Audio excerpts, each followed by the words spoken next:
Hola, mi nombre es María García y el día de hoy voy a presentarles el tema de enfermedades de la pleura. Es de suma importancia comenzar definiendo qué es la pleura. Y bueno, la pleura es una lámina lisa, fina, es semitransparente, cuya función va a ser recubrir eh, separadamente en el lado izquierdo y en el lado derecho del tórax, el pulmón y sus fisuras, es decir, la pleura visceral, la porción lateral de las estructuras mediastínicas, el diafragma, así como la cara interna de la pared torácica, es decir, la pleura parietal. El espacio entre esta pleura parietal y visceral la vamos a denominar cavidad pleural y va a ser un término que vamos a utilizar en gran parte de la presentación.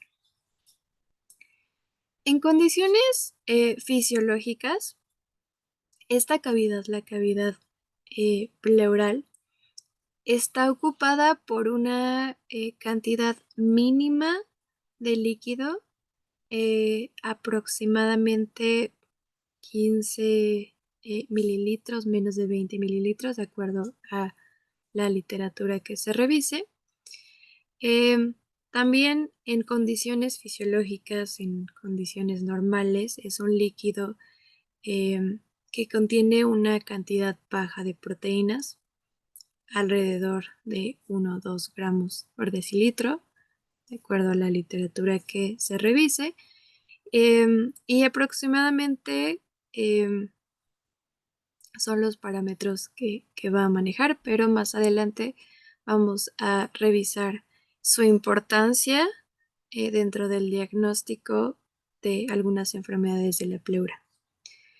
Em, Va a haber presencia de leucocitos, también hay un predominio de monocitos, de macrófagos, y algo más, alrededor de un 20% de linfocitos, así como también va a haber una proporción de pequeña de células mesoteliales, que básicamente son exfoliadas del revestimiento pleural y con mitosis ocasionales.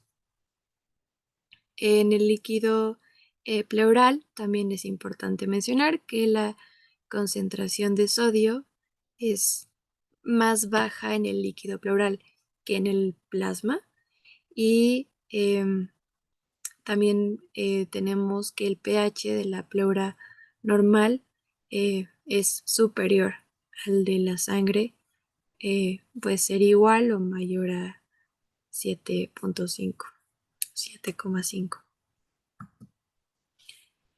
Eh, Vamos a definir también qué es el líquido pleural.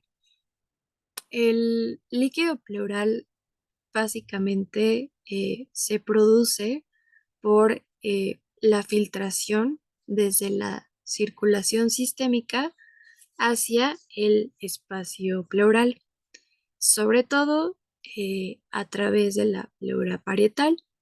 Y bueno, en condiciones fisiológicas, aproximadamente el 80%, de acuerdo a la literatura que revisemos, se va a reabsorber por los linfocitos, perdón, por los linfáticos en la pleura parietal.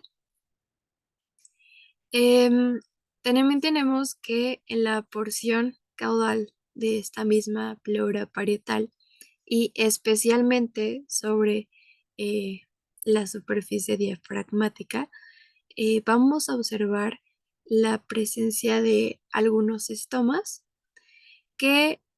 cuya función es básicamente conectar directamente la cavidad pleural con una serie de espacios lacunares submesoteliales que a su vez van a desembocar en la circulación linfática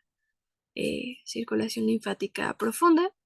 Y bueno, esta es una característica muy importante porque el mecanismo de algunas enfermedades de la pleura pues va a estar determinado justamente por una alteración en en esta absorción y filtración.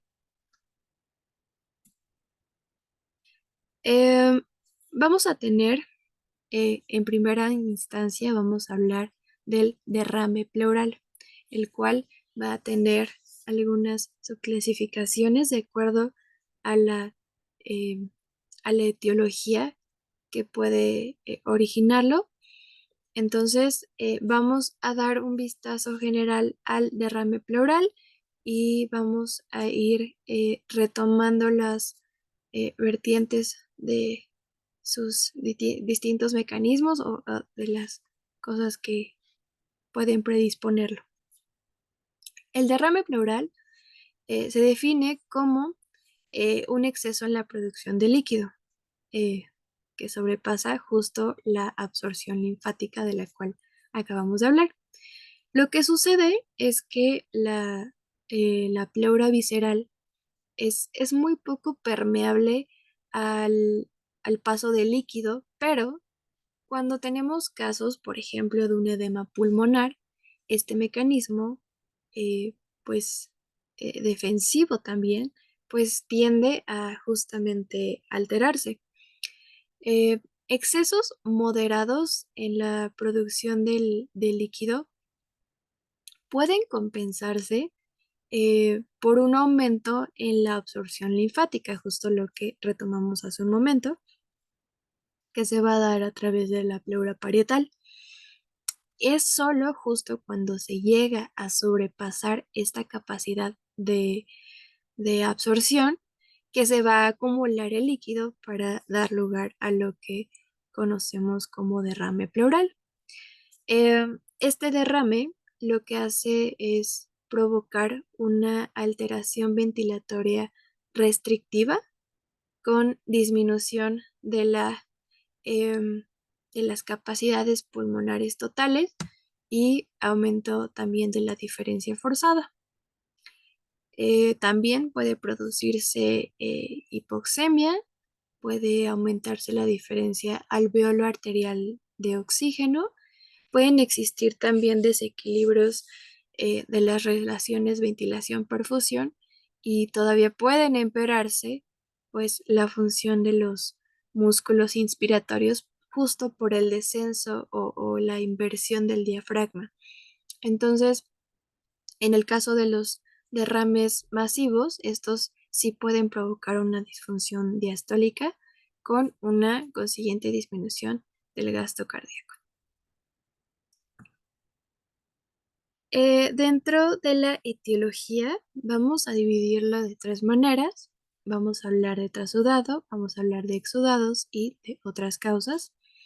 Dentro de los trasudados, las causas más comunes va a ser la insuficiencia cardíaca, va a ser la cirrosis hepática, nefropatías como el síndrome nefrótico o la glomerulonefritis. También pueden causarlo otras eh, causas de trasudado, como puede ser el mixedema o la sarcoidosis.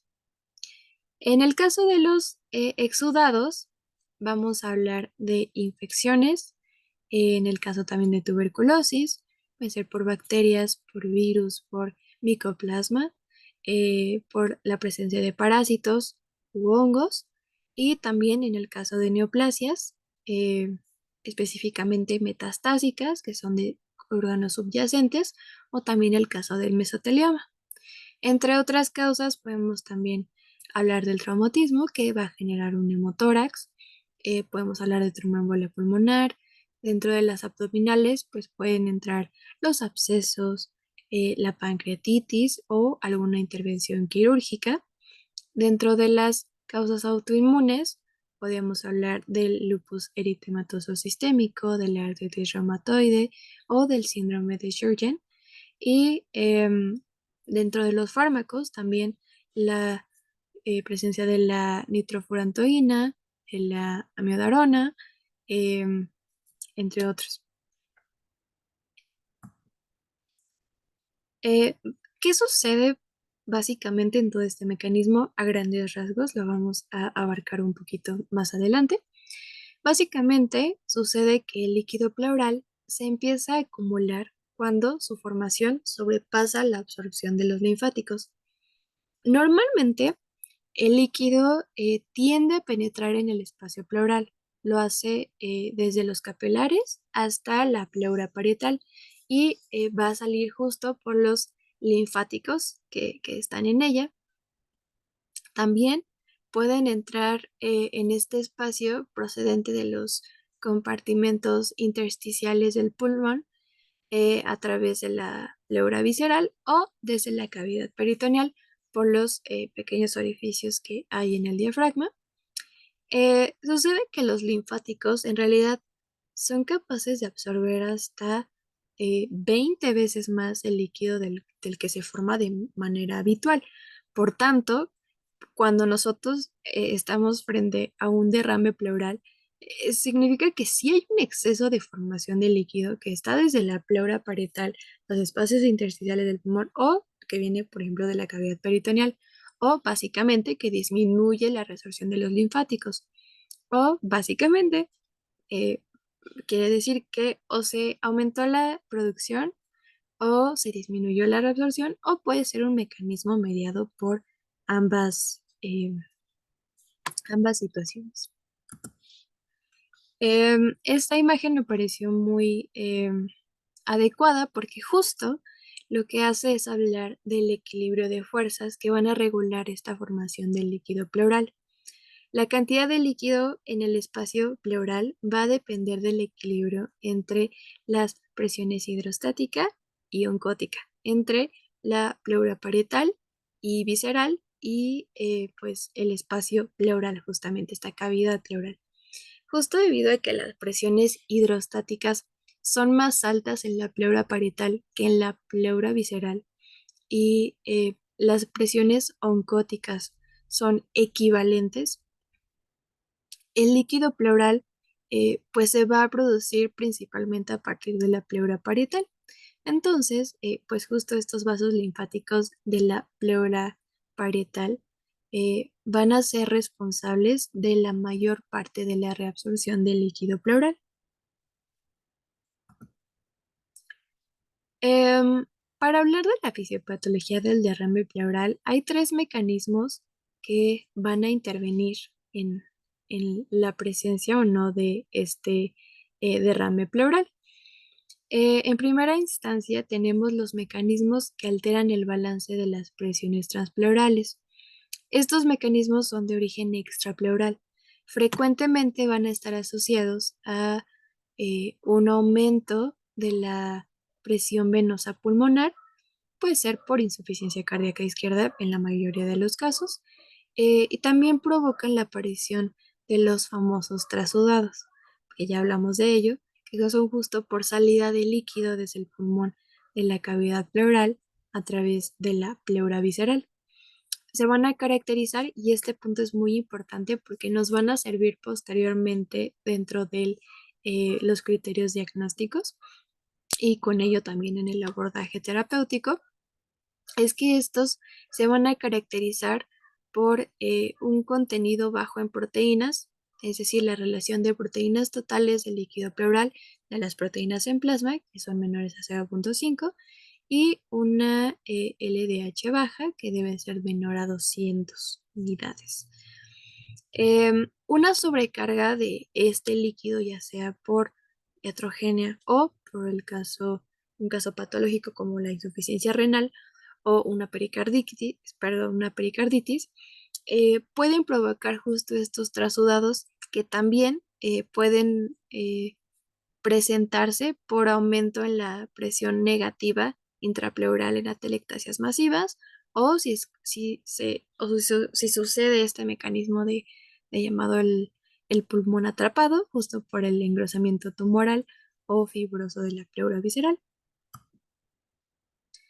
Como segundo mecanismo, también tenemos justo las alteraciones en el drenaje linfático y estas pueden tener su origen en alteraciones inflamatorias o neoplásicas, justo de la propia pleura o en o que exista algún bloqueo de la circulación linfática.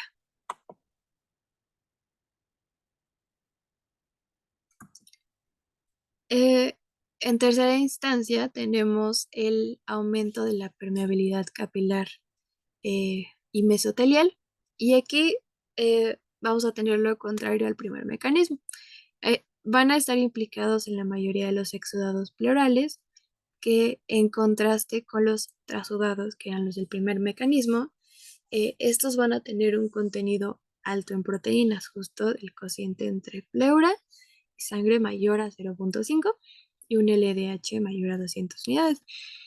El mesotelio pleural forma una parte activa en la liberación de los mediadores implicados en el aumento de la permeabilidad asociada a exudados que pueden tener diversos orígenes como infecciones, el caso de embolia pulmonar, conectivopatías o neoplasias. Y en la mayoría de estas situaciones lo que sucede es que se va a alterar el balance de coagulación fibrinólisis pleural a favor de la actividad procoagulante y la consiguiente formación de fibrina y de multiloculaciones. Por el contrario, en condiciones fisiológicas, en la mayoría de los trasudados, lo que hace es predominar la actividad fibrinolítica intrapleural, que lo que hace es que mantiene la cavidad libre de adherencias. Eh, Como resultado, pues tenemos que un aumento de esta capacidad fibrinolítica se va a observar también en muchos de los derrames pleurales que pueden estar asociados a afecciones tumorales extensas que ya empiecen a involucrar a la pleura. Y bueno, de manera general el cuadro clínico, porque para ello tendríamos que abordar cada una de las vertientes que puede desencadenar un derrame pleural, pero de manera general, aunque exista esta afección pleural, em, es un poco inespecífico, dado que pues se podría sospechar, por ejemplo, por la aparición de dolor tipo pleurítico. Este dolor se caracteriza porque puede generarse al propio movimiento de los pulmones. Tiene un inicio brusco, puede ser de tipo punzante, puede ser localizado o puede ser unilateral, o puede irradiarse a un hombro por afectación de la pleura diafragmática, perdón, y puede durar horas o hasta días y también tiene la característica de que va aumentando con la inspiración profunda y a veces justo en decúbito lateral, justo sobre el lado afectado del paciente. Pero realmente el derrame puede pasar clínicamente desapercibido y la mayoría de las veces tiende a ser un hallazgo en una radiografía de tórax realizada por otros motivos. Si el líquido pleural llega a ocupar más de un tercio del hemitórax, es ahí cuando puede acompañarse de cierto grado de disnea. Y en cuanto a la exploración física, en derrames de gran tamaño podemos observar un discreto bombamiento y una disminución de los movimientos respiratorios, también como una matidez marcada en la percusión y una disminución de las vibraciones vocales a la hora de la auscultación. Y bueno, ¿qué estudios complementarios pueden ayudarnos aquí? Em, Ante la sospecha de un derrame pleural, lo primero es que hay que confirmarlo mediante una radiografía de tórax en proyecciones posterior y lateral. Cuando el derrame es libre, la radiografía puede mostrar el típico aspecto de condensación homogénea, que tiene una amplia base de contacto en la pared torácica y pues tiene justo este borde superior cóncavo. Por el contrario, cuando el borde superior justo pierde esta forma cuando el derrame está encapsulado o si es que existe una condensación pulmonar asociada. Si el derrame es pequeño, puede presentar una localización subpulmonar que se va a manifestar como una curvatura asimétrica que podría confundirse justo con la silueta del diafragma, pero la característica es que tiene un corte brusco de los vasos pulmonares visibles eh, en la radiografía.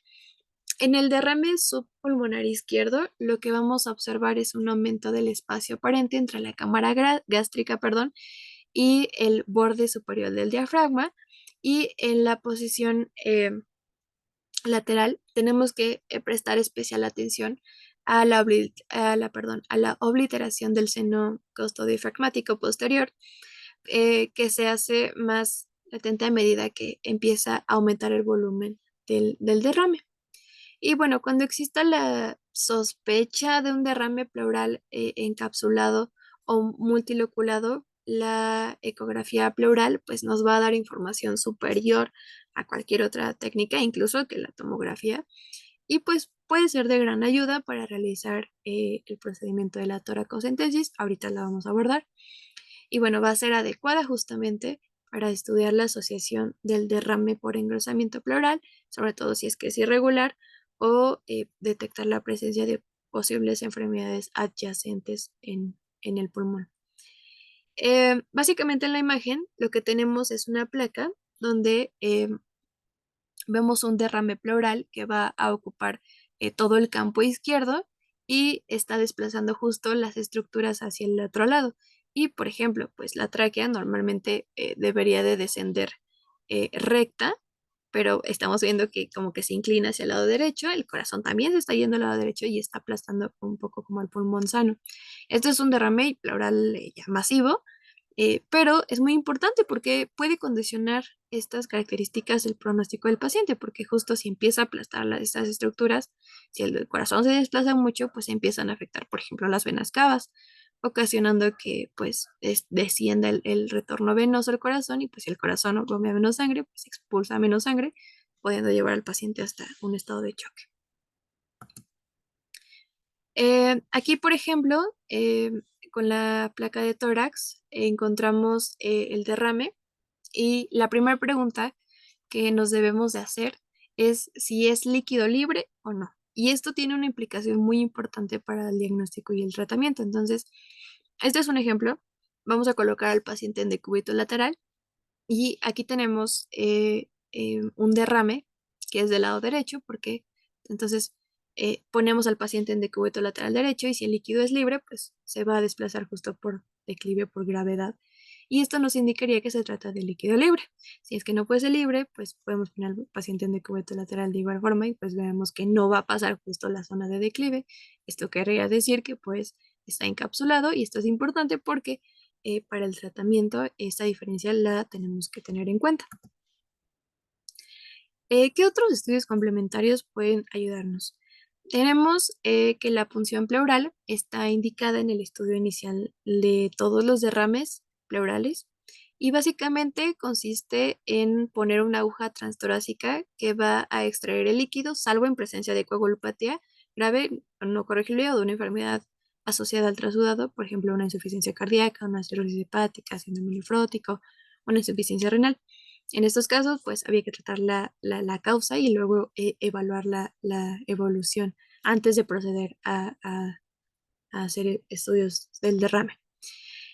Bueno, básicamente este líquido que se extrae se debe de distribuir en varios tubos, incluidos para tinción de Gram, para cultivos de aerobios, de anaerobios, esto sobre todo cuando se sospecha de un derrame paraneumónico complicado o empiema, más adelante lo vamos a ver, y también para bacilos resistentes a ácido alcohol.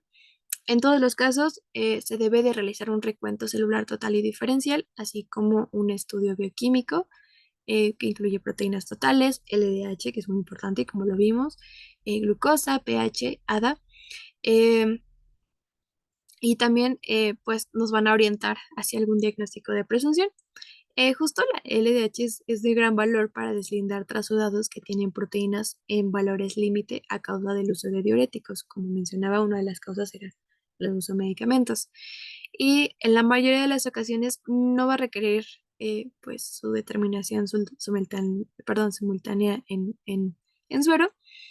Y bueno, el pH del líquido pleural también forma parte de los algoritmos de diagnóstico de los derrames pleurales paraneumónicos complicados, pero no obstante su papel, pues aún se tiene que encuadrar justo con la clínica que esté presentando el paciente. De manera general, los trasudados, perdón, van a presentar un pH que oscila entre 7,45 y 7,55, y la gran mayoría de los exudados pleurales va a tener entre 7,30 y 7,45.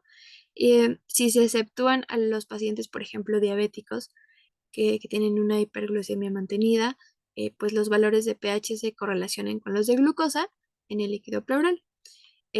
También la presencia de un pH pleural por debajo de 7,30 pues se puede asociar a un espectro de enfermedades muy estrecho, como puede ser el empiema, perdón, la pleuritis reumatoide y algunos derrames tuberculosos agudos y algunas neoplasias avanzadas. Ahora, si se sospecha, em, no solo con ello, también podemos, mediante la sospecha diagnóstica y las características organolépticas del líquido, guiarnos hacia un diagnóstico diferencial.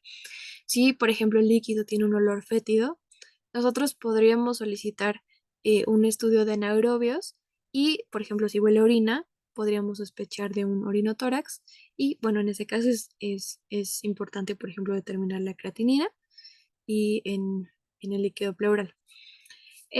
También el simple aspecto del líquido, pues justo puede ser de gran ayuda para el diagnóstico de los derrames paraneumónicos complicados y también en algunos casos, como por ejemplo el quilotórax, cuyo hallazgo pues nos va a orientar, eso en caso de que no tengamos la presencia de un traumatismo o una intervención quirúrgica previa, pues nos puede orientar hacia algunas enfermedades como el linfoma, como la cirrosis hepática complicada, entre otras. Y bueno, la mayoría de los derrames que pues plantean un problema a la hora del diagnóstico van a ser los exudados, lo cual implica que pues a diferencia de los trasudados, pues la pleura está directamente afectada y este grupo de exudados pues van a ser los más complicados a la hora del diagnóstico. Si llegara a ver el caso de que el aspecto del líquido es hemorrágico, pues podríamos pensar en la posibilidad de una neoplasia, un derrame asociado a la exposición del asbesto, un infarto pulmonar o traumatismo. Y bueno, en estos casos, la recomendación, de acuerdo a la literatura, pues es que conviene centrifugar y medir el hematocrito. Normalmente en los derrames neoplásicos muy hemáticos es inferior al 5%, pero si se llega a superar el 20%, pues se puede tratar un hemotórax y hay que descartar una hemorragia en la cavidad pleural. Eh, Me pareció muy oportuno este diagrama, porque justo la primera pregunta que nos tenemos que hacer es si se trata de un exudado o de un trasudado. ¿Y qué significa esto después de toda la ficha teórica? Es decir, que un exudado es un líquido de origen inflamatorio por enfermedad pulmonar local. Entonces, si en el pulmón existiera una situación que derramara líquido inflamatorio, la más frecuente pues es, por ejemplo, un derrame paraneumónico, que es aquel que viene en el contexto de una neumonía o de origen infeccioso. Entonces, aquí hay pues una infección que por la inflamación justo pues empieza a regar el líquido al espacio pleural. Otros ejemplos son los tumores, la tromboembolia pulmonar, la tuberculosis, que son pues enfermedades pulmonares localizadas inflamatorias. En cambio, el trasudado es cuando el derrame ocurre por un problema sistémico, es decir, por un desbalance en las presiones hidrostáticas coloidosmótica entre el plasma y los terceros espacios. Ejemplos de estos, la insuficiencia cardíaca, que por ejemplo aumenta la presión hidrostática y pues va a empezar a drenarse más líquido, se va a coleccionar, pero no es inflamatorio. Esa es la diferencia fundamental. Otros ejemplos puede ser la cirrosis hepática, el síndrome nefrótico, es decir, pues situaciones sistémicas. Ahora, ¿cómo lo diferenciamos? Lo que hacemos a la hora de sacar el líquido es aplicar los criterios de Light. Esto es básicamente es medir las proteínas en el líquido pleural sobre proteínas en sangre, o sea, en suero, o sea, más de 0,5 es el criterio positivo y hay que entenderlo pues de una manera simple. Si es que el líquido es inflamatorio, pues va a tener más proteínas. El segundo criterio es el LDH, el lactato deshidrogenasa, que es una sustancia de inflamación. em, y básicamente vamos a buscar que esté más del doble del líquido pleural que en sangre. Si es que esto fuera una situación inflamatoria, pues habría el doble de LDH que en suero. El otro criterio es que el valor absoluto del LDH en líquido pleural sean más de 2/3, más del 60% de líquido normal en sangre. Si es que llegara a haber pues más LDH en líquido pleural que en la sangre, pues esto nos indica que es un exudado. Ahora, ¿cómo se interpretan los criterios de Light? Más simple, si es que tienes al menos de un positivo, pues se va a catalogar como exudado. Ahora, de acuerdo a la literatura, estos criterios pueden tener un sesgo importante porque alrededor del 25% se llega a veces a calificar a los trasudados como exudados. Si es que sucede que se satisface uno más de los criterios exudativos y se considera desde el punto de vista clínico que el paciente está experimentando más un trastorno trasudativo, lo que podemos hacer es medir la diferencia en las concentraciones de albúmina en suero y en líquido pleural. ¿Qué significa esto? Que si el gradiente es mayor a 1.2, le vamos a catalogar como trasudado y tiene sentido porque pues si hay más albúmina en el líquido pleural, esto es, y eso es lo normal, pues entonces no sería un exudado.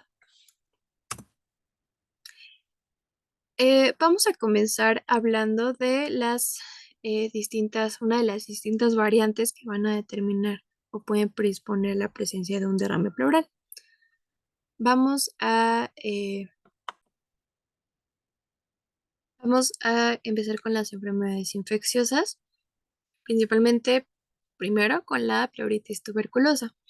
Esta va a ser causada por Mycobacterium tuberculosis y básicamente se va a producir por la rotura de un foco gaseoso que está ubicado en la zona subpleural del pulmón. Suele ocurrir entre 6 y 12 semanas después de que se presenta una primoinfección, mientras que em, también puede ser resultado de la reactivación de una infección latente cuando hablamos, por ejemplo, de áreas donde hay baja incidencia de ello.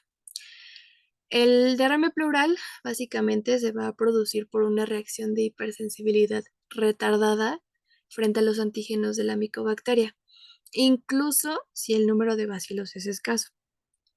Esta respuesta va a estar mediada por las células mesoteliales, por los neutrófilos, los linfocitos CD4, monocitos y pues sus correspondientes citocinas como la interleucina 1, 6, 8, el interferón gamma, em, entre otros, que básicamente pues son responsables de la inflamación local, del incremento de la permeabilidad vascular, de la acumulación de líquido en la cavidad pleural. Y bueno, una vez sensibilizados, los linfocitos T, pues lo que hacen es promover la diferenciación del macrófago y la formación de granulomas, que son tan característicos aquí, con presencia de la necrosis central, que son los granulomas caseificantes.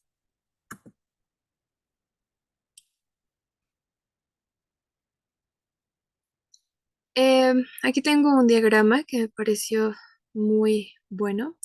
Básicamente la tuberculosis pleural es, como decía, una respuesta de una reacción de hipersensibilidad retardada, o sea, es inflamación. Sabemos que ahora el derrame pleural es causado por una inflamación o por una obstrucción del drenaje linfático. Entonces, esta inflamación que causa en la pleura, pues se va a originar justo por la rotura de un foco gaseoso subpleural que empieza a liberar su contenido en la cavidad pleural. Es decir, que sea un granuloma gaseoso subpleural y que estos antígenos que en contacto con el LTH1 o las células presentadoras, lo que provocan es una cascada de citocinas proinflamatorias que van a desencadenar la respuesta de los LTH1 y los macrófagos. Eh, Aquí en el diagrama pues podemos ver justo el bacilo llegando al espacio pleural donde las células presentadoras pues van a producir una respuesta. En la primera fase pues hay muchos neutrófilos en el líquido pleural, esto es normal. Posteriormente pues se activan los macrófagos y van a producir la cascada de citocinas, la interleucina 12, 28, perdón, la 27, la 1 beta, y todos son importantes porque se han utilizado también como biomarcadores justo para la detección de tuberculosis en líquido pleural.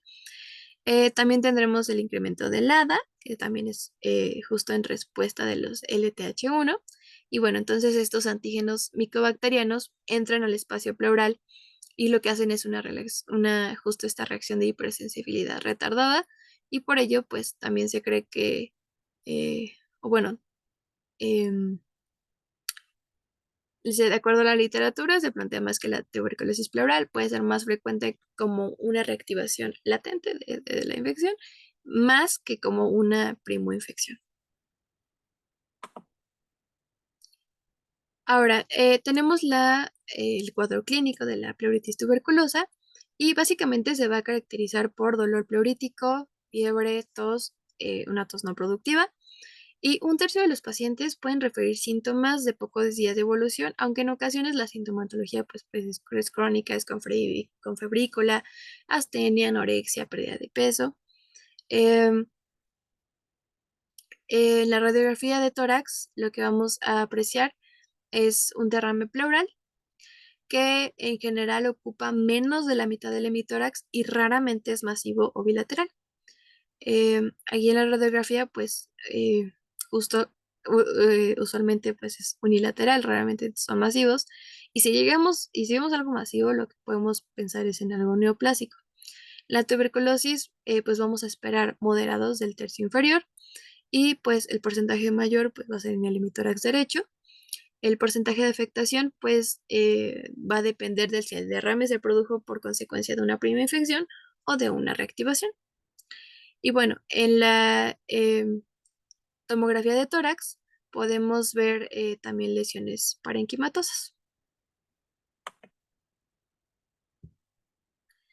Aquí, pues, el líquido pleural tuberculoso suele ser muy, em,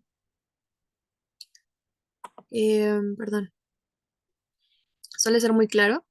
Muy rara vez llega a ser cero hemorrágico y tiene características de exudado casi en el 100% de los casos. Va a ser justo rico en proteínas, también en linfocitos. Y bueno, el hallazgo de un número muy elevado de células mesoteliales también podría hacer dudar del diagnóstico. En los primeros días, justo vamos a ver un predominio de neutrófilos que después va a ser de predominio linfocitario. La proporción de los linfocitos T va a ser mayor en el líquido pleural que en la sangre de los pacientes con tuberculosis pleural y pues se debe a un enriquecimiento selectivo de los linfocitos TH1, justo por la proliferación local en el espacio pleural, con la producción del interferón gamma cuando se estimulan durante la infección tuberculosa activa. El diagnóstico definitivo de pleuritis tuberculosa pues se va a demostrar con el patógeno en el esputo, en cualquier otra muestra o en cualquier otra muestra biológica o justo en el tejido pleural obtenido mediante una biopsia. El, em, en el caso del rendimiento de la vaciloscopía directa en el líquido pleural es muy bajo y también la positividad para el cultivo de micobacterios. También va a depender de acuerdo a la prevalencia de la enfermedad de la región en la que estamos hablando. El líquido pleural como marcador puede aumentar en pacientes con derrame de predominio neutrofílico, probablemente en relación con la fase aguda de la enfermedad. Y bueno, en cuanto al cultivo de líquido en estos pacientes, pues es variable, si bien la mayoría de las eh, series que se demuestran pues son superiores al 30%, pues van variando a lo largo de los años. El análisis del tejido pleural lo que puede hacer es que puede mostrar granulomas gasificantes y bueno, supone un diagnóstico presuntivo. Su sensibilidad puede ser superior al 80% y pues se puede aumentar todavía si llegamos a observar bacilos ácido alcohol resistentes. Esto pues en áreas con alta prevalencia de tuberculosis, la presencia de granulomas no clasificantes pues puede ser de gran ayuda, aunque también es posible encontrarnos en infecciones fúngicas, en sarcoidosis o algunas enfermedades autoinmunes. Entonces, la eficacia del cultivo de tejido pleural obtenido por biopsia percutánea puede variar entre el 40 y el 80% y pues puede aumentar tras la realización de una segunda biopsia. Y bueno, la toracoscopía es muy superior en rendimiento diagnóstico, pero se debe reservar justo para casos especiales en los que se duda entre tuberculosis y neoplasia, y que haya negatividad en todas las otras técnicas que son pues un poquito menos invasivas para el paciente. Justo en la dificultad de conseguir resultados pues rápidos microbiológicos, normalmente se acude a la determinación de marcadores en el líquido pleural para orientar el diagnóstico y decidir la realización de una biopsia pleural. Em, Aquí podemos hablar de la adenosina desaminasa, la famosa ADA, que tiene un papel muy importante en la diferenciación de las células linfoides. Es más abundante en linfocitos, principalmente en los linfocitos T activos, y su determinación es útil, eh, es muy útil, sobre todo en países en los que la prevalencia de la tuberculosis pues, es más elevada. Em, También se debe de establecer un punto específico para cada laboratorio, pero en general pues se considera un valor de 35 como límite inferior para el diagnóstico de una pleuritis tuberculosa. Em, También tenemos que tener en cuenta que hay derrames pleurales linfocitarios que tienen ADA elevado en otras enfermedades no tuberculosas, como pueden ser los derrames paraneumónicos, el linfomas, mesotelioma, y los empiemas no tuberculosos. No es necesario, bueno, es necesario un cultivo negativo para M-tuberculosis antes de confirmar un falso positivo de ADA, ya que en ocasiones pueden coexistir un tumor pleural y una infección tuberculosa pues al mismo tiempo. Em, También podemos hablar de algunas técnicas basadas en biología molecular. Estas pues se usan para optimizar el diagnóstico de la tuberculosis y pues también tiene aplicaciones en el caso de la pleuritis tuberculosa. Em, Estas técnicas basadas en amplificación de ácidos nucleicos pues muestran más especificidad o más alta para Mycobacterium tuberculosis y justo están diseñados para el diagnóstico diferencial. Dentro del tratamiento, pues el derrame pleural tuberculoso tiende a resolverse de forma espontánea, pero hasta el 65% de los pacientes pueden llegar a desarrollar tuberculosis pulmonar activa en los siguientes 5 años si es que no se llegara a aplicar el tratamiento. No hay diferencia entre el tratamiento de la tuberculosis pulmonar y el de la pleuritis tuberculosa. Se utilizan básicamente 4 fármacos, que es la isoniazida, 5 miligramos por kilogramo de peso día, la rifampicina, 10 miligramos por kilogramo de peso día, la piracinamida, de 20 a 30 miligramos por kilogramo de peso día, y el etambutol, de 15 a 10 miligramos por kilogramo de peso al día. Ahora, en pacientes que no hayan sido tratados previamente, el tratamiento puede consistir en 2 meses de tratamiento con estos 4 fármacos. El etambutol se puede suspender durante la fase inicial si es que se llegara a confirmar la sensibilidad del microorganismo a los otros 3 fármacos. Y bueno, posteriormente el tratamiento debe de continuarse con 2 fármacos, de preferencia isoniazida y rifampicina, al menos durante unos 4 meses. También es muy recomendable añadir la fisioterapia respiratoria en las primeras semanas del tratamiento. Y bueno, la evaluación por toracocentesis del líquido pleural es un procedimiento habitual, aunque no se ha demostrado su eficacia para prevenir secuelas tardías.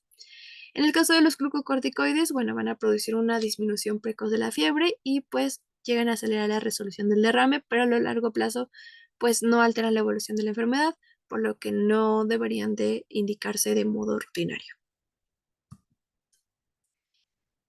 Ahora, los pacientes con tuberculosis pleural en tratamiento pueden presentar una mejora sintomática en las primeras 2 semanas, justo con la resolución del derrame entre las 6 semanas y los 4 meses de que inician el tratamiento.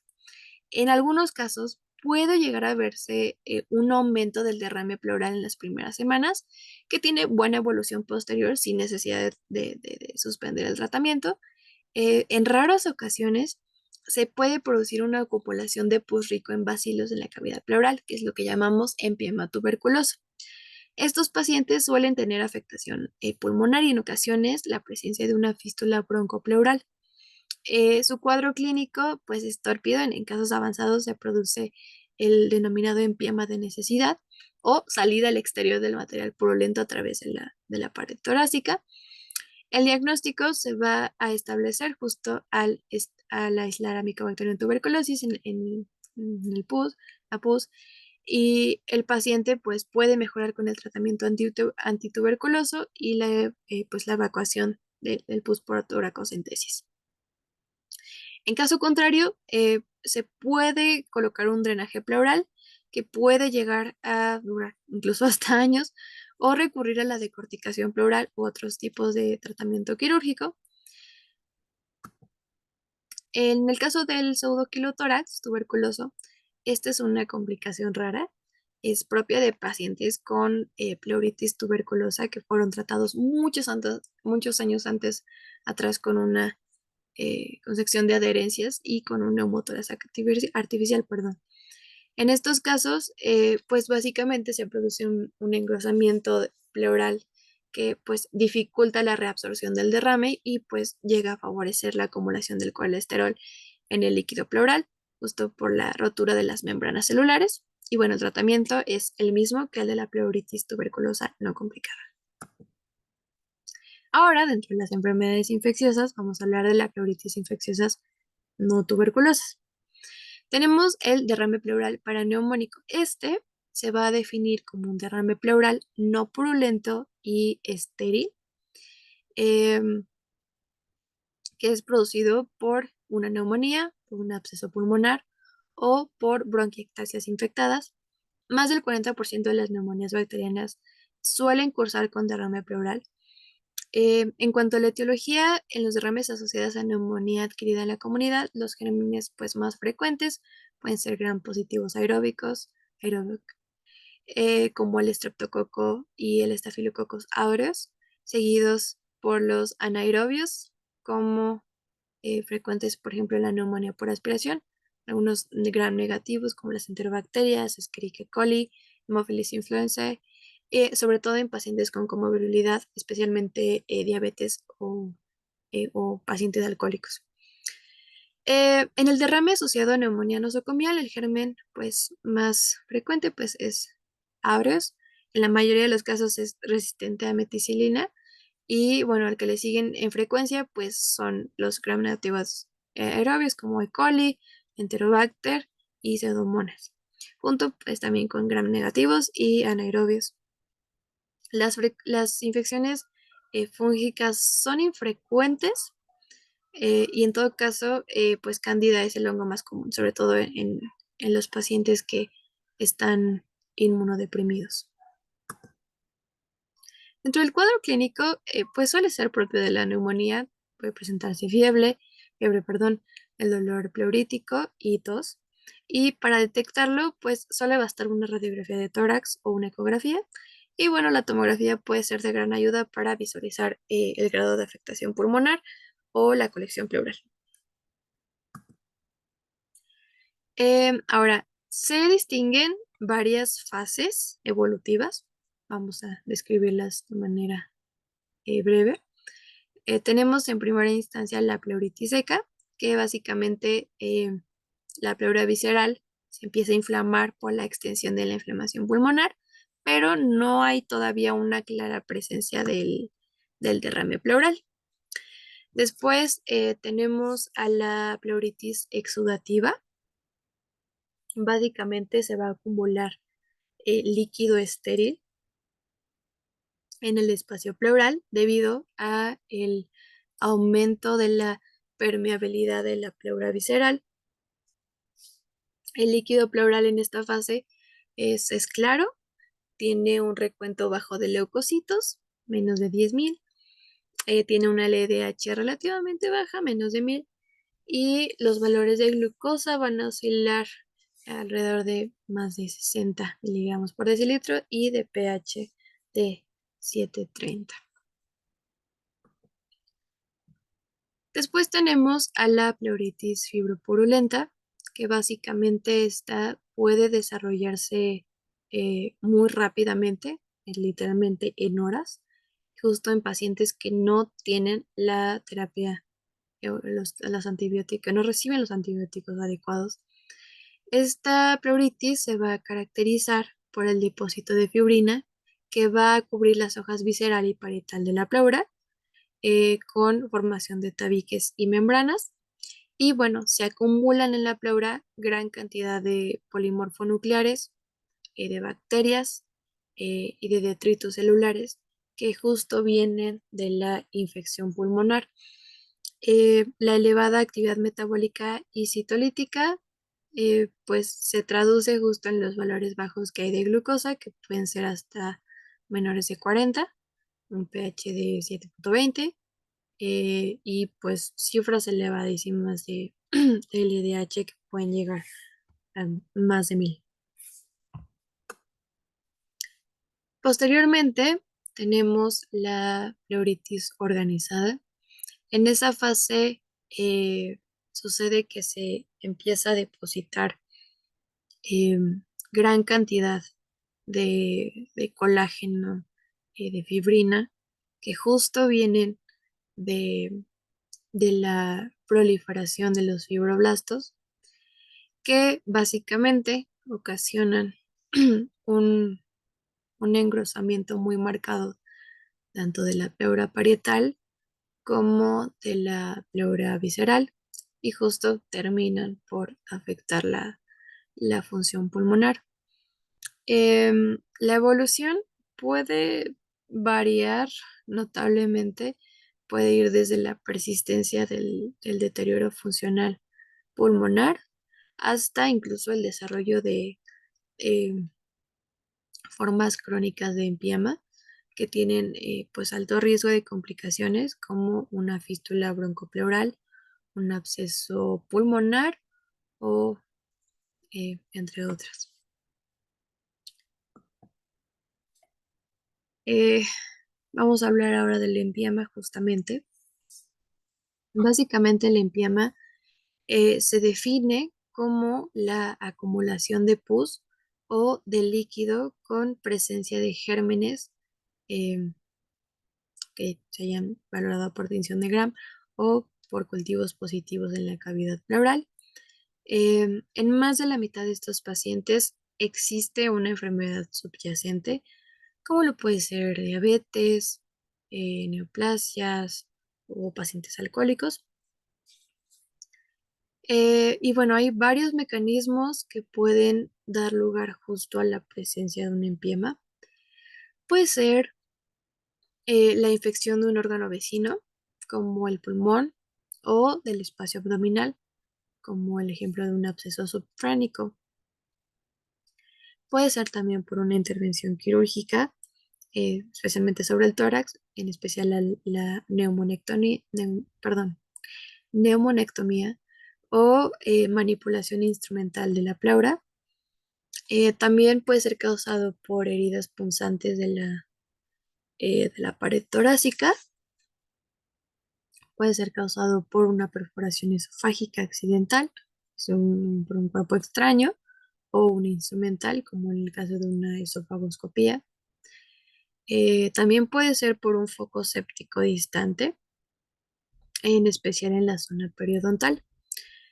Al igual que en el derrame paraneumónico, el cuadro clínico del empiema pues es el propio de una neumonía.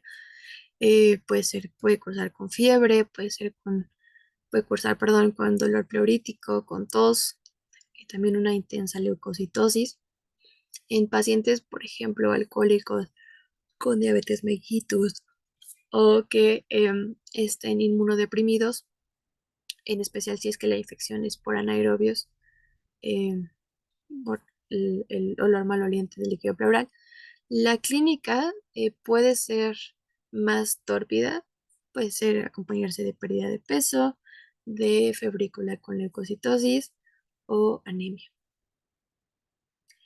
Em, la persistencia o la reaparición de la fiebre o la persistencia en la sangre de niveles altos de proteína C reactiva, de 3 a 4 días después de haber aplicado el tratamiento antibiótico, pueden sugerir el desarrollo de un derrame pleural paraneumónico complicado o lo que conocemos como empiema.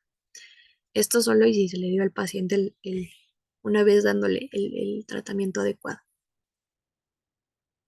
Y también se puede sospechar si es que llega a reaparecer o aumenta la fiebre después de haber mejorado en los primeros días del tratamiento. Y bueno, para evitar complicaciones mayores, es esencial conseguir un diagnóstico de derrame pleural complicado tan pronto como sea posible y pues aplicar el tratamiento correspondiente.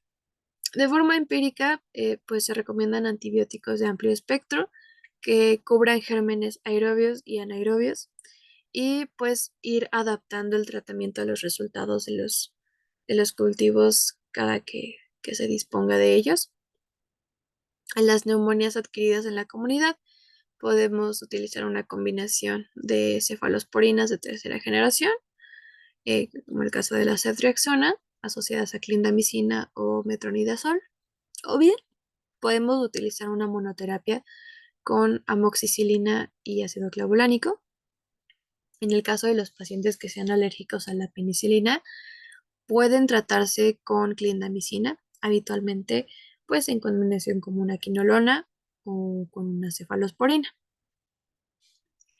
En caso de que el origen de la infección sea nosocomial, pues hay que sobre todo poner atención a Staphylococcus aureus, que es resistente a meticilina, puede ser con vancomicina o linezolid, y pues también poder plantear el uso de penicilinas antiseudomonas, como lo puede ser eh, la pire- pireracilina, perdón, tazobactam, el carbapenem o cefalosporinas de tercera generación con metronidazol.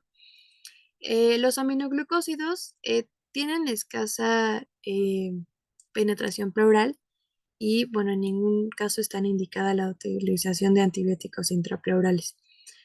Em, Existe un consenso en que el riesgo de complicación es que, por ejemplo, pase a fases fibropurulentas y organizada, eh, puede ser elevado en los siguientes casos. Por ejemplo, pacientes que tengan un derrame pleural que llegue a ocupar más de la mitad del hemitórax y que aparece tabicado o que tenga un engrosamiento muy marcado a nivel pleural en el examen ecográfico. También la presencia de microorganismos en muestras de líquido pleural, esto que haya sido detectado por tinción de Gram o por cultivo, y también un pH en el líquido pleural que sea inferior a 7.20. Se recomienda proceder al drenaje de la cavidad pleural en todos estos casos.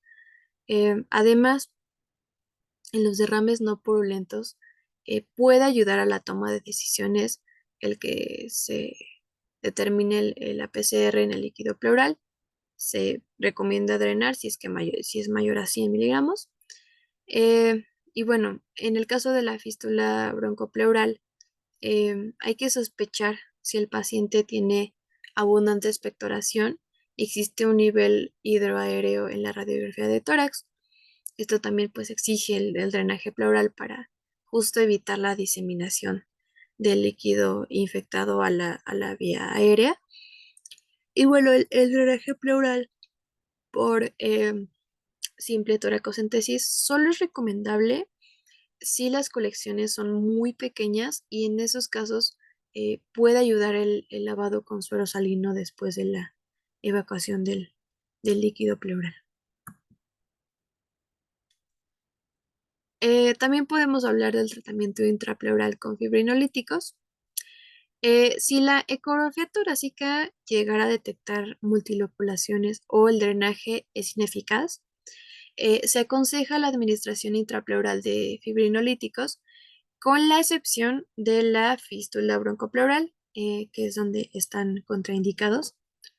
Y básicamente estos agentes facilitan la disolución de las adherencias de fibrina y evitan justo eh, la fibrosis pleural. Se pueden utilizar la urosinasa o la streptosinasa diluidas en 100 mililitros de solución salina. Y bueno, se va clampando el tubo de drenaje durante 1 o 2 horas durante el proceso. La administración puede repetirse diariamente hasta que se consiga un drenaje adecuado.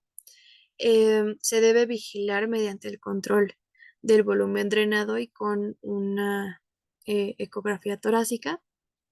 Algunos estudios han destacado la eficacia del tratamiento intrapleural con la alteplasa combinada con DNASA, que lo que hace es reducir la viscosidad del líquido. Y bueno, si el drenaje pleural con la adición de los fibrinolíticos no llegara a ser efectivo, puede ya optarse por la cirugía videotoracoscópica para justo eliminar las loculaciones. Y también debe considerarse la limpieza de la pleura mediante la toracotomía, si es que estos procedimientos resultaran insuficientes o que persistiera el estado séptico del paciente. En pacientes con alto riesgo quirúrgico, bueno, se puede considerar un drenaje abierto con resección costal.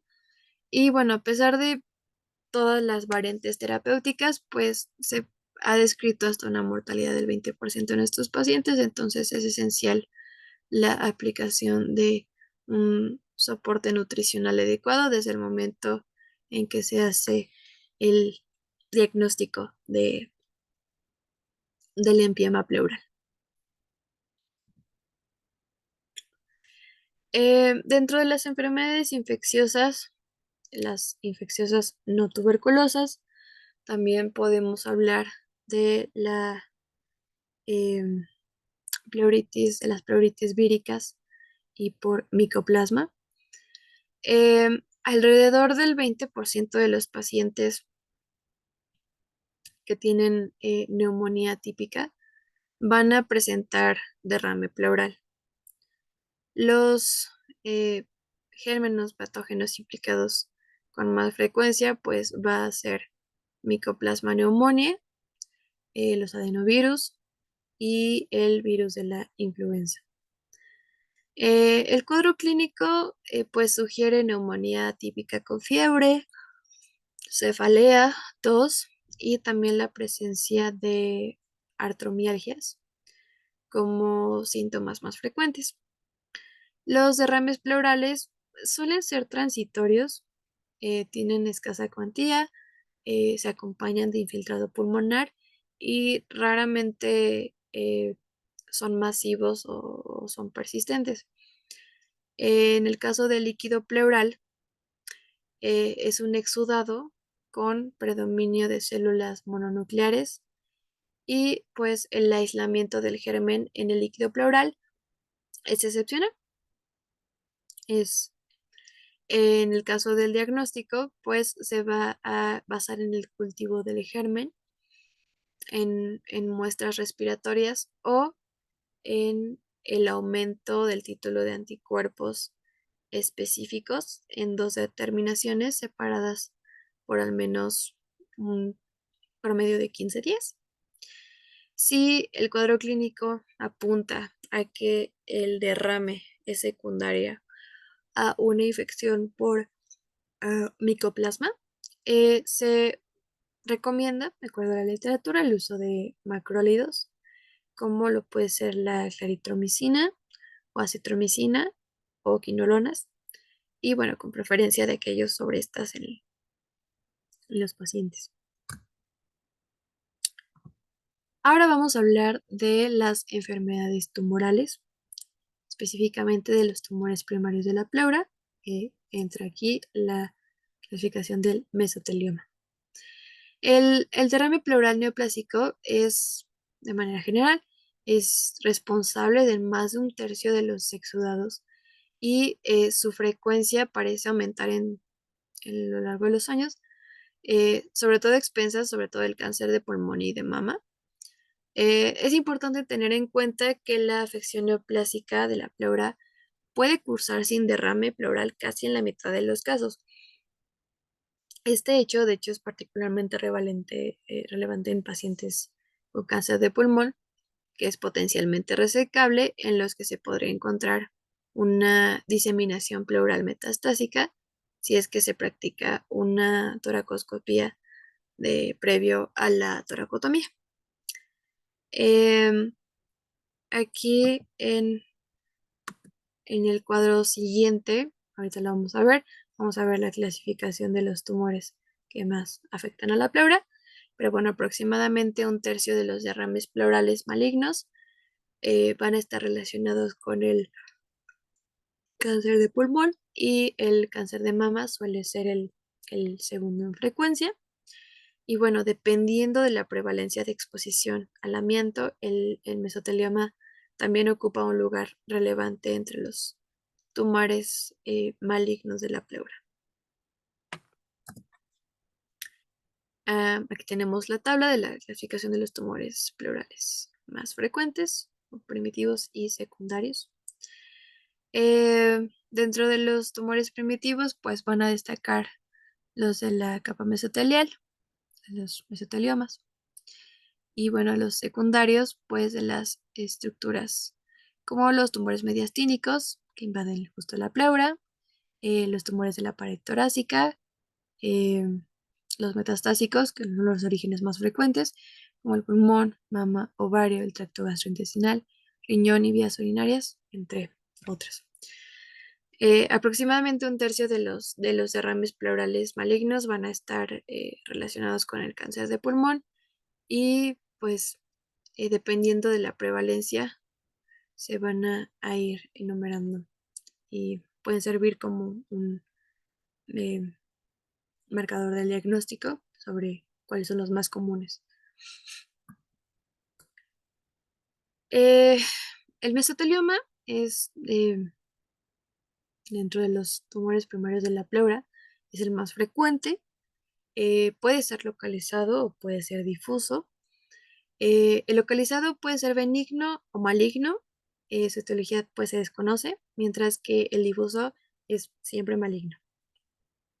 Desde la década de los 50 aproximadamente se conoce la asociación del mesotelioma maligno con el asbesto, particularmente en las formas de amianto o el asbesto azul o amianto blanco, el crisotilo. También es conocida su relación con la exposición a la erionita, que es un contaminante natural del suelo en varias regiones del mundo. Eh, Aproximadamente el 90% de los casos de mesotelioma en hombres se ha encontrado una asociación eh, con la exposición laboral. En las mujeres la exposición laboral es más baja y en los casos de mesotelioma ha sido provocado en ellas por la exposición doméstica en convivencia con trabajadores que están expuestos al amianto. En estos casos, pues el tiempo de latencia entre la primera exposición al amianto y la manifestación de la enfermedad puede sobrepasar los 50 años. Y bueno, pues también hay que tener en cuenta la posible pues exposición ambiental. En general, pues con la cercanía a lo mejor con minas, con fábricas donde se llega a manipular el mineral o también por la contaminación a través de la ropa. Eh, También se ha demostrado una relación dosis-respuesta entre una exposición acumulada a asbesto y un mesotelioma maligno y no hay ningún umbral por debajo del cual se descarte el riesgo de poder desarrollarlo. Eh, el mesotelioma localizado dentro del cuadro clínico puede ser asintomático, va a cursar sin derrame pleural y generalmente se descubre en un estudio radiográfico realizado por otros motivos. En cuanto al difuso, este sí puede acompañarse o no de derrame no suele presentar características especiales. Quizá el dato clínico más frecuente pues es la presencia del dolor torácico, que suele ser discreto al principio, pero pues persistente y lentamente se vuelve más progresivo. No tiene caracteres pleuríticos y bueno, con el transcurso del tiempo pues el derrame pleural del mesotelioma pues puede llegar a desaparecer por completo y ser sustituido por un engrosamiento masivo y difuso de la pleura. Dentro del diagnóstico, pues la radiografía de tórax puede proporcionar información sobre la presencia del derrame y del engrosamiento pleural difuso o masas, pero la tomografía pues es esencial para la elección de los pasos diagnósticos que se deben seguir. eh, Sobre todo pues, si hay un engrosamiento pleural difuso y hay prominencias nodulares, pues esto sugiere un mesotelioma, especialmente pues en pacientes que justo hayan tenido exposición previa al asbesto. En el caso de la resonancia magnética, esta pues nos brinda un mejor contraste que la tomografía para definir la invasión de la pared torácica, el pericardio o el diafragma, pero no detecta la presencia de la enfermedad metastásica en otras localizaciones. En el caso de la ecografía, pues tiene una alta sensibilidad, más del 90%, para detectar derrames pleurales malignos, si es que se observa un engrosamiento nodular de la pleura costal y diafragmática o de masas pleurales. Pero pues la sensibilidad puede caer hasta el 40% para detectar específicamente un mesotelioma. No obstante, pues la punción de biopsia percutánea guiada por ecografía en tiempo real puede ayudar o puede ser un marcador importante para la utilidad diagnóstica del mesotelioma. Justo el diagnóstico mediado por el análisis del líquido pleural. Aquí pues se va a dar por medio de la toracocentesis, que puede proporcionar algunos datos sugestivos, pero raramente ves pues diagnósticos del mesotelioma, que pueden ser como niveles altos de ácido hialurónico, más de 100.000. Eh, También se le atribuye un marcador valor a este parámetro del ácido, de modo que puede también determinar el nivel el grado de supervivencia. También tenemos los valores elevados de LDH en el líquido pleural, que pues se han relacionado con un peor pronóstico, al menos con 500 como punto de corte, pero pueden ser más relevantes el pH y la glucosa. Un pH y una glucosa bajos se han relacionado con una supervivencia más corta en derrames pleurales carcinomatosos y también tienen valor pronóstico en los mesoteliomas. Es muy importante resaltar que el pH y la glucosa pleural son más bajos en los mesoteliomas que, por ejemplo, en carcinomas metastásicos. Muy probablemente, pues, tiene que ver en el hecho de que el mesotelioma pleural, pues, tiene un metabolismo hipóxico y glucolítico que llega a producir ácido láctico, sobre todo en las zonas donde está más agresivo, lo que, pues, le confiere una alta resistencia a la quimioterapia, justamente. Se ha trabajado mucho sobre la investigación de algunos biomarcadores para detectar la existencia de un mesotelioma, especialmente pues en personas con historia de exposición al asbesto, y los más relevantes pues son la mesotelina y la fibulina 3. Y pues lo ideal sería que tuviesen una alta sensibilidad y especificidad para detectar la presencia del tumor pues, en fases precoces, pues lo cual eh, nos ayudaría, pero pues requeriría más precisión diagnóstica de su análisis en sangre, pero aún no es posible,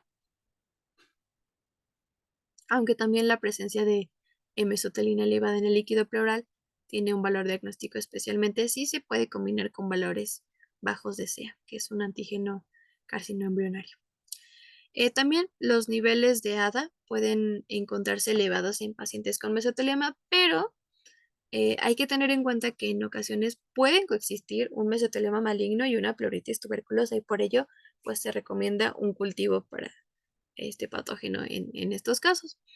En los últimos años, pues también se ha estado presentando una gran atención al estudio de microRNA, el MIR, que son los pequeños fragmentos de RNA no codificantes de proteínas, pero que contribuyen a regular la expresión génica.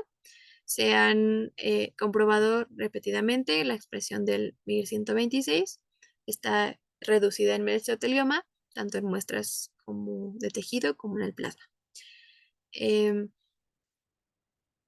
También la citología del líquido pleural pues puede sugerir la presencia de un mesotelioma, pero con frecuencia pues tiene problemas entre células mesoteliales reactivas benignas y malignas, y también pues hay dificultad en distinguir entre un mesotelioma epitelial maligno y una metastasis de un adenocarcinoma.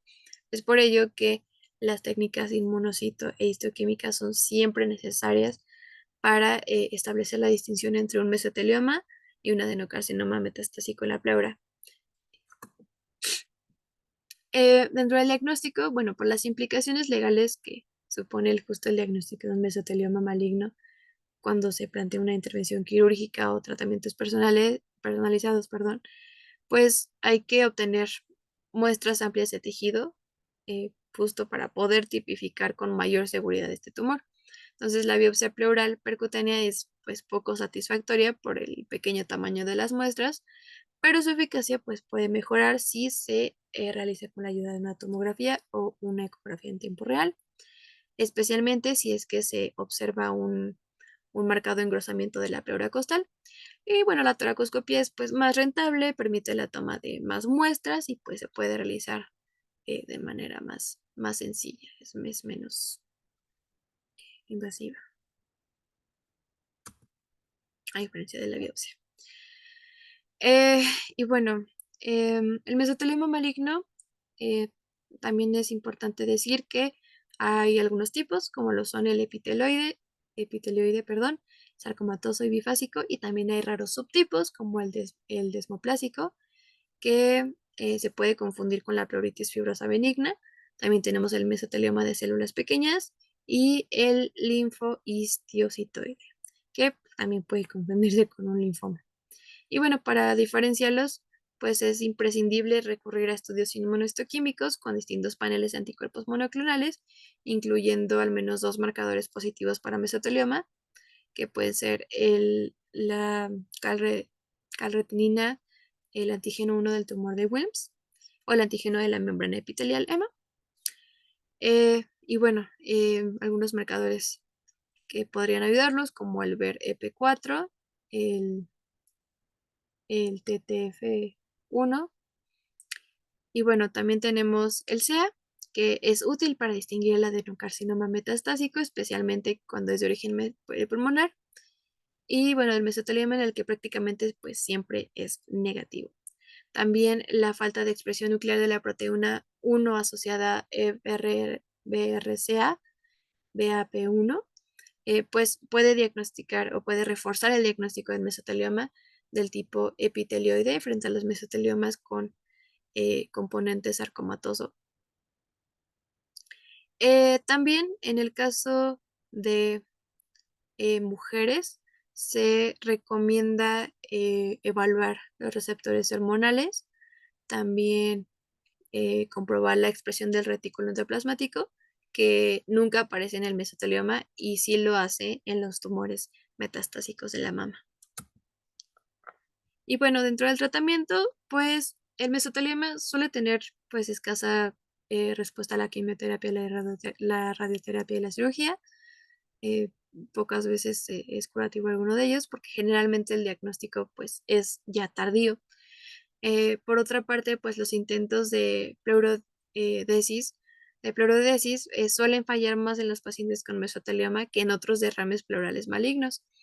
Cuando se llega a plantear la cirugía radical, es muy importante evaluar la función pulmonar, la cardíaca, la presencia de otros factores de comorbilidad, el estado físico y psicológico del paciente. Y bueno, el principal objetivo de la cirugía pues es resecar todo el tumor con objeto de mejorar la calidad de vida y pues, la supervivencia. Pero pues generalmente no se consigue una resección completa, por ello la tendencia actual pues orienta a conseguir una resección, perdón, a controlar localmente la enfermedad, a eliminar el derrame pleural, liberar el pulmón atrapado si es que está atrapado por el tumor, mejorar los trastornos de ventilación y perfusión y pues paliar el dolor provocado por la invasión de la pared torácica. En todo caso, pues cualquier tipo de tratamiento se ha de plantear en el marco de una terapia multimodal que se apoye del uso combinado de cirugía, radioterapia y quimioterapia, a la que, pues, en estos casos, pues este tumor es particularmente resistente.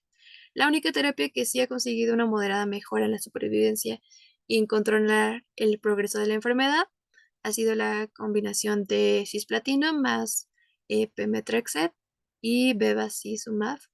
Y del mismo modo ocurre como en otros campos de la oncología, que pues están en desarrollo algunas terapias inmunomoduladoras que en los productos eh, de mejora para el mesotelioma pleural podrían desarrollarse en los próximos años. Ahora vamos a hablar de algunos precedentes del derrame pleural de características especiales.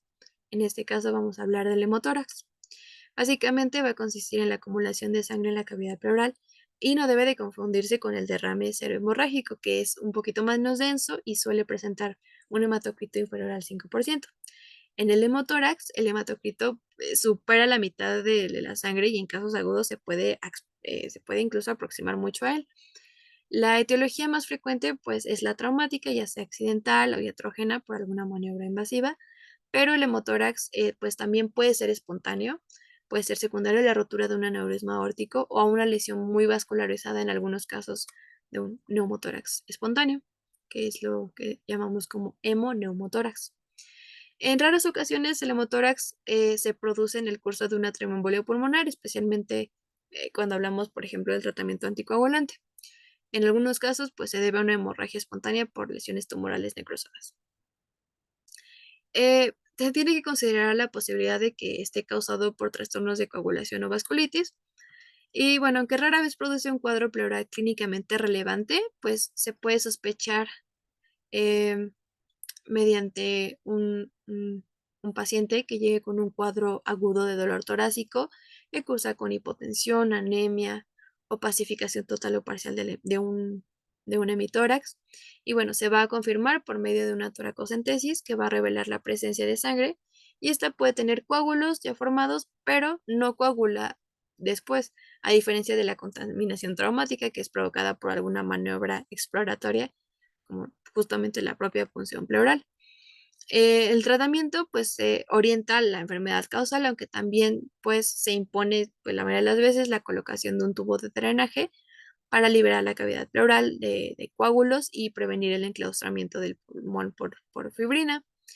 En el caso de pacientes que estén hemodinámicamente inestables o con pérdidas estimadas de más de 300 mililitros, se debe implantar una administración de una antibioterapia profiláctica, un drenaje pleural de grueso calibre y si es que el drenaje inicial es mayor a 1500 mililitros en 24 horas o el drenaje es mayor de 200 mililitros en la hora durante más de 3 horas consecutivas, pues está indicada la toracotomía de urgencia.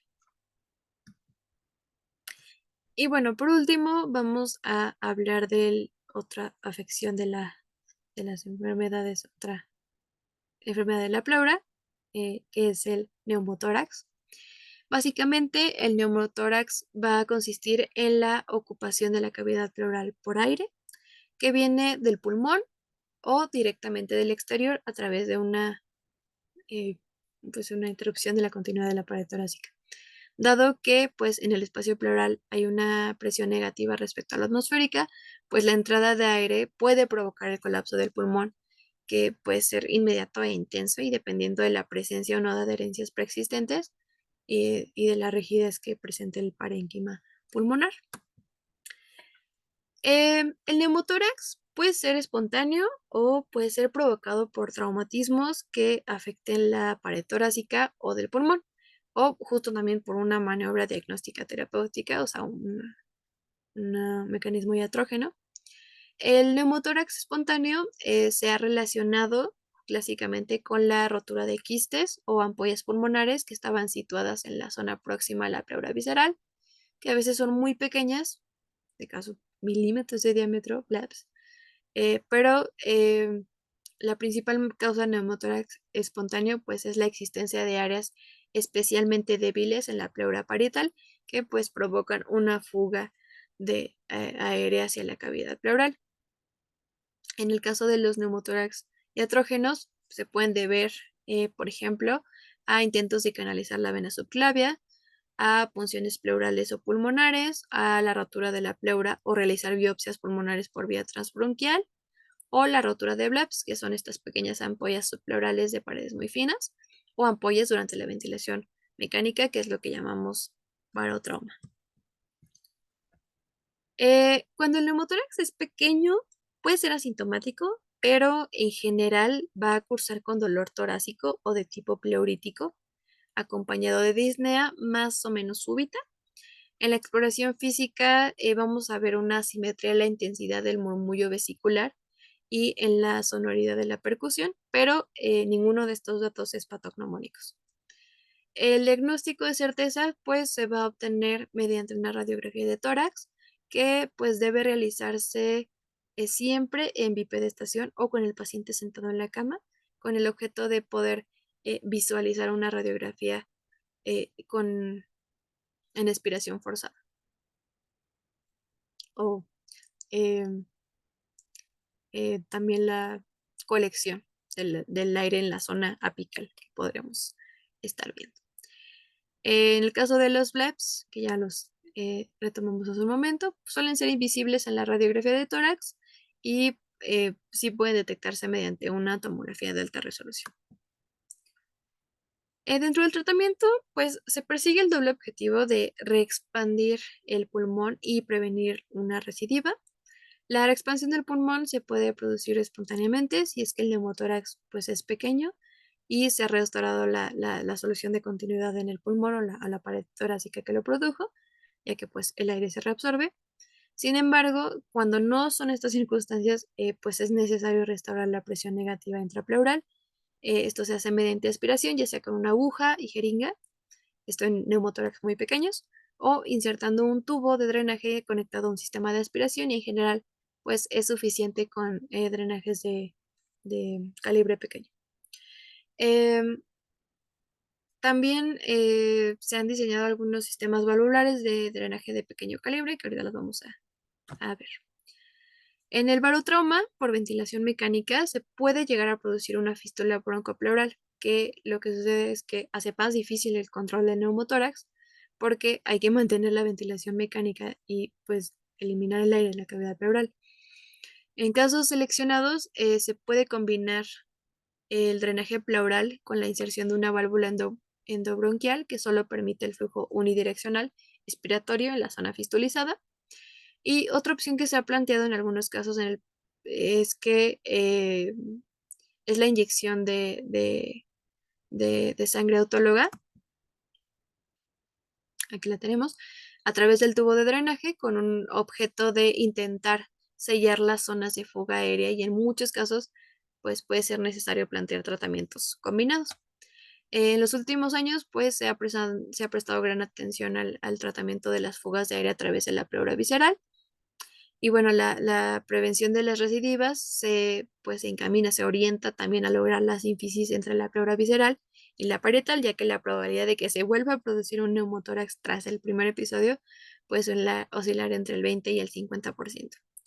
El tubo de drenaje puede inducir una sínfisis pleural aproximadamente en la mitad de los casos a causa de la irritación pleural que provoca, pero las opciones terapéuticas que se consideran más aceptables en el neumotórax incluyen la pleurectomía parcial y la boyectomía, pero siempre es necesario aplicar un tratamiento más difuso sobre la pleura visceral. Y bueno, en este caso, pues la pleurodesis puede ser una opción válida. También se ha intentado sellar las zonas deterioradas en la pleura mediante colas biológicas, eh, pero es necesario asociar algún tipo de irritación en la pleura parietal para poder potenciar el efecto sinfisante o hacer pleurodesis. En el caso de las dosis de agentes infisantes para el neumotórax, pues ha de ser significativamente menor, alrededor de la mitad, porque el dolor que se provoca pues es mucho más intenso que en los derrames malignos. dada la superficie de la pleura normalmente reactiva al neumotórax. Y aunque se ha observado que las alteraciones funcionales provocadas por el talco a lo largo de todo el tratamiento del neumotórax leve, em, existe un poquito de controversia con respecto a algunos padecimientos subyacentes, por ejemplo, con la fibrosis quística y neumotórax, en los que pues hay como algunas discrepancias cuando se trata, por ejemplo, de el trasplante de pulmón en esos casos. Y bueno, aquí se recomienda pues adoptar una actitud más conservadora posible, la realización de una biectomía y una escarificación de la pleura parietal, si es que el drenaje por sí solo no llegara a conseguir controlar la fuga por sí solo. Y bueno, eso fue todo de mi parte. Eh, Aquí encontrarán las referencias que utilicé, al igual que en cada una de las diapositivas está indicada la fuente. Eso es todo por mi parte y muchas gracias.